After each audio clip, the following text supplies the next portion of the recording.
Kain tayo. Pineapple.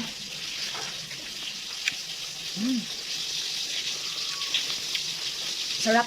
10 pineapple pen. Hello guys. So tayo ay bibili naman ng pinya or pineapple dito sa may Barangay Real, Calamba, Laguna. Ayan o, tag 50 pesos yung pinya nila. So yung pinili ko dyan or yung binili ko ay yung balat na. Tapos meron din silang juice.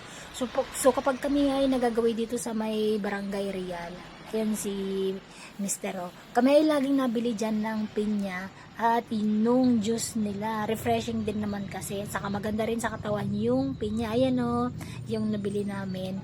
So bumili din kami nung tag-dalawang juice nila. So yung pinya 50 pesos tapos yung juice nila ay tag 15. Ayan. So si Mr. Inimbos na na yung kanya.